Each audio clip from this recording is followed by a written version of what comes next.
This is the Lone Crater YouTube. We hope this video helps. You begin by selecting the exact metal outcome memory to work on and confirming its integrity. You must back up the original first. Once chosen, create a concise label, a timestamp, and a one-line goal so the memory has direction.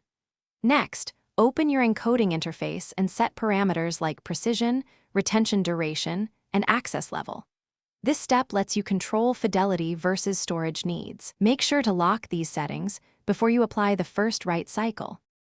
You now normalize the memory format and clean any noise so the metal substrate receives consistent data. Then run the encoding algorithm in incremental passes rather than a single write.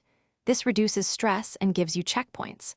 Once done with each pass, perform verification readouts and compare error metrics to targets. If error rates climb, adjust precision or reduce write intensity.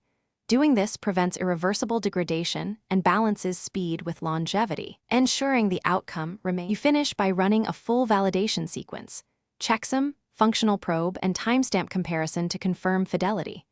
Once validation passes, seal access controls, log metadata including parameters and operator notes, and archive a secure copy in a separate location.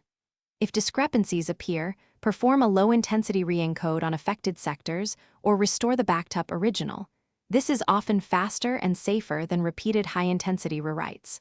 Finally, document any anomalies so future operations avoid the same issue. Thanks for watching. Consider subscribing if we helped you.